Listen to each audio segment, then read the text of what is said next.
छत्तीसगढ़ के राजनांदगांव की सीमा गर्ग ने एक पुस्तक लिखी है जिसका नाम है हमारी संस्कृति हमारी धरोहर। वहीं इस पुस्तक का विमोचन शहर के दशहरा ग्राउंड में हजारों लोगों के बीच मुख्यमंत्री विष्णुदेव साय ने किया।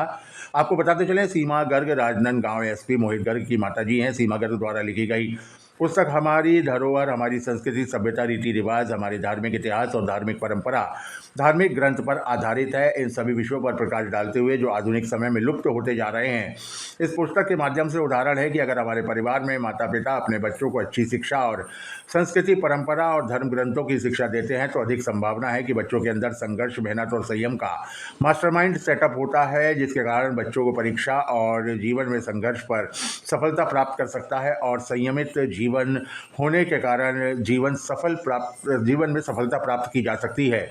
वर्तमान समय में सीमा गर्ग द्वारा लिखित पुस्तक हमारी परंपरा हमारी धरोहर मील का पत्थर साबित हो रही है। इस किताब से हमारी नई पीढ़ी का हमारी प्राचीन संस्कृति धरोहर एवं परंपराओं के बीच फिर से आपस में एक सुंदर सा मिलान देखने को मिलता है और हमारे आने वाली पीढ़ी प्राचीन परंपरा का पालन भी करती है। मेरी मेरी पत्नी एक सालवन गांव हरियाणा की रहने वाली है। वो 10वीं पास है, लेकिन फिर भी उनका इतना हौसला है कि वो बहुत ज्यादा कुछ लिखना चाहती हैं आगे भी। मेरे 3 बच्चे हैं। बड़े बेटे मेरे मोहित गर्ग जो इस समय राजनांदगांव के पुलिस अधीक्षक हैं, 2013 बैच के वो आईपीएस ऑफिसर हैं। सेकंड मेरी बिटिया है और मेरी बहू रानी जो है जागृति गर्ग, वो एक प्राइवेट कंपनी में जीएम के पद पर कार्यरत है राजनांदगांव में। इसके बाद मेरी बिटिया है जो शादी हो चुकी है जिसकी, उनके पति आईएफएस ऑफिसर हैं तेलंगाना कैडर के 2019 बैच के। और मेरी बेटी भी एक रचनाकार है। छोटा बेटा मेरा बीसीजी में कार्यरत है, जो दिल्ली में उसका अभी पोस्टिंग है। इतना बड़ा पूरा परिवार बढ़िया, सब पढ़े अच्छा है, तो सबका रिएक्शन मैं क्या था? बिजनेस में पहले मैं भी गवर्नमेंट में था, गवर्नमेंट सेक्टर में था, बट मैंने वीआरएस लेने के बाद अपना बिजनेस सेटअप किया और उस बिजनेस सफल बिजनेस का मैं अभी संचालन कर रहा हूँ।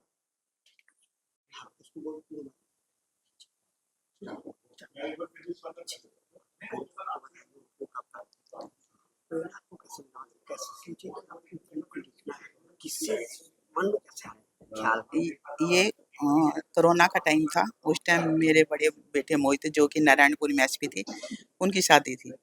तो कोरोना के टाइम में किसी को बुला नहीं सकते थे हम, किसी दूर से कोई रिलेटिव आ नहीं सकता था।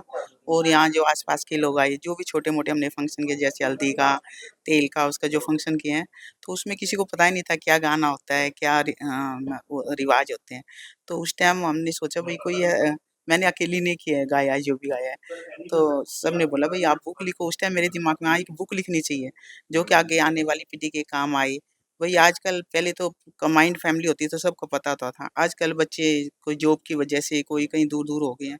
उनको पता ही नहीं अपनी संस्कृति के बारे में, अपने तीज-त्योहार, अपने मतलब किसी भी फंक्शन के बारे में। तो इसलिए मेरे दिमाग में आई भई अपनी कोई ऐसी बुक बनाऊँ जिससे कि उसमें हर एक चीज़ हो। जो आपने पता हो उसके आने वाली पीढ़ी को एन्जॉय कर सके अपनी हर एक चीज़ को। ये सोच के मैंने बुक लिखी।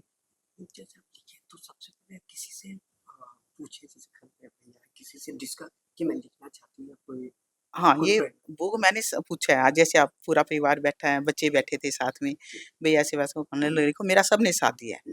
मेरे पूरे परिवार ने मेरा साथ दिया है, उसकी वजह से मैं बुक लिख पाई हूँ। जब आप बुक लिखी मतलब मन में आया ऐसा क्या चीज़ दर्शाया गया जो लोग जान सकें? ऐसा क्या चीज़ है जब आपके मन में आया कि ये चीज़ होना चाहिए? बस स्टार्टिंग कैसे की? क्योंकि लिखना तो आसान नहीं है। पहले तो इसके लिए समय चाहिए, फिर क्या लिखना चाहिए मन में, कैसे अच्छा, बस वो सरस्वती माता की कृपा लगा लो या कैसे भी हो, मेरे दिमाग में भी ऐसे-ऐसे लिखना चाहिए, सब चीज़ होनी चाहिए बुक में। मैंने कोशिश की एक छोटी-सी एक बुक में सब कुछ दर्शाने की, वही हर एक चीज़ के बारे में मैं बताऊँ। पूरे परिवार का क्या रिएक्शन था जितना आप लिखे, स्टार्ट किए और होने के बाद जब आया तो क्या रिएक्शन था? बड़ा अच्छा रिएक्शन था। जो देखो मेरे बच्चे मेरे साथ नहीं होते, मेरे मतलब मैं नहीं लिख पाऊँ थी। सबने मेरा साथ दिया है, मेरे बच्चों ने, मेरे हस्बैंड ने, सबने साथ दिया है। तो जब ही मैं बुक लिख पाई। हाँ, इतना बड़ा अचीवमेंट है। अब बुक में आप सोचे मतलब लिख तो लिए लेकिन कैसे नाम देना है? कैसे किसी से डिस्कस किया? कैसे मन में कि यही नाम होना चाहिए? नहीं, हमने आपस में बस सब बैठ के जैसे बच्चे बैठे थे, मैं बैठी, सबने बैठ के आपस में ये डिस्कस किया है, भई ये नाम होना चाहिए इसका। अपने आप दिमाग में आया, भई ऐसा नाम होना चाहिए। पहले आप बुक लिखी थी इसके पहले? नहीं, मैंने फर्स्ट बार बुक लिखी। कैसा रहा मन? कैसा? बड़ा अच्छा लगता है। वैसे मेरे को पहले से ही था ये, भई एक बुक लिखनी चाहिए, मैं मतलब सोचा था दिमाग में, भई बुक लिखनी चाहिए, लेकिन फिर फर्स्ट बार बुक लिखी है मैंने। बुक आप लिखी जब आया रिएक्शन क्या था भैया का? मतलब सब परिवार वाले देखे पढ़े तो कैसा? बड़ा अच्छा था, सब खुश हुए हैं। आपको आगे कोई और ऐसी इच्छा है, कोई अच्छा बुक और हो जाए जो लिखे या लोगों की प्रेरणा हो हाँ, सोच रही हूँ आगे कोई बुक लिखूँ ऐसी। होने चाहिए? ठीक है। सर सबसे पहले तो आपको बहुत बहुत बधाई। Thank you. माता जी आप सबसे मतलब बोले कि पढ़ाई कम है लेकिन उसका जज्बा अलग रहा, बुक लिखने का रहा प्रेरणा और अपनी संस्कृति। तो सर कैसा लगा जब आपको पता चला? वह बहुत ही निश्चित रूप से गर्व की बात है मेरे लिए कि माताजी ने हमारी संस्कृति, हमारी धरोहर करके एक बहुत ही अच्छी किताब, एक बहुत ही नायाब किताब उन्होंने लिखी और करीब 4 साल की मेहनत उनकी लगी इसमें। कोविड के समय में जब मैं नारायणपुर में था, उस समय उन्होंने वो किताब लिखना शुरू किया था। अपने हाथ से खुद उन्होंने जो उनके जीवन की जितनी लर्निंग्स थी, जितने भी रीति-रिवाज़, तीज त्योहार और जितने भी पूजा पाठ होते हैं, उसमें जो-जो चीज़ें हम लोगों की जनरेशन को और आगे वाली जनरेशन को पता होना चाहिए, जो कहीं भी किसी भी फ़ॉर्मेट में आज की डेट में अवेलेबल नहीं थी, उन्होंने अपना ऑब्जेक्टिव बनाया, एक ध्येय बनाया कि मैं एक ऐसी किताब बनाऊँगी कि जो आने वाली जनरेशन के लिए एक मार्गदर्शिका बन सके और हम सब लोगों के काम आए, हमारी आगे वाली पीढ़ी के काम आए और जो हम भूलते जा रहे हैं हमारी संस्कृति और हमारे धार्मिक विचारों को, उनको संजोए रखने के लिए उन्होंने इस बहुत अनूठी पहल की और उनका बेटा होने के नाते निश्चित तौर पे मेरे लिए गर्व की और बहुत ही खुशी की बात है।